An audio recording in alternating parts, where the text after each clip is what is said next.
Là où les Chinois sont en train d'essayer de communiquer, pour revenir au point que tu évoquais, c'est-à-dire le fait de bluffer, c'est de montrer à quel point ils sont aussi très forts en haut de la chaîne. En R&D, en capacité d'ailleurs à dépasser parfois les Américains. Et il y a une course en la matière.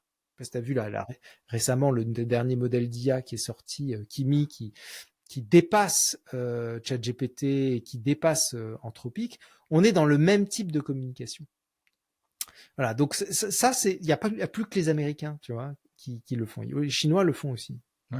Ça, tu as bien perçu cette compétition entre les Chinois et les Américains, vue de Chine. Tu vois, par exemple, le fait que Poly.ai, la fameuse boîte qui fait des taxis autonomes, communique comme ça et fasse en sorte d'avoir des robots taxis qui circulent dans la ville, donne l'application de manière hyper accessible pour des gens comme moi, qui avec une application qui évidemment qui est en anglais, tu vois, qui est pas en chinois, donc elle est faite pour des.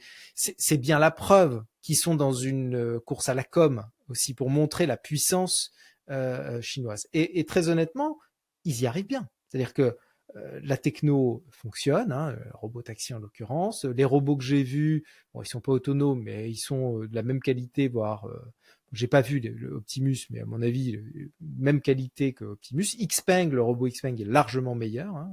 Il y a un article qui est sorti dans le Financial Times pendant que j'y étais, qui citait Wang, le patron de Nvidia, qui disait que la Chine était en train de gagner la bataille de l'IA face aux Américains.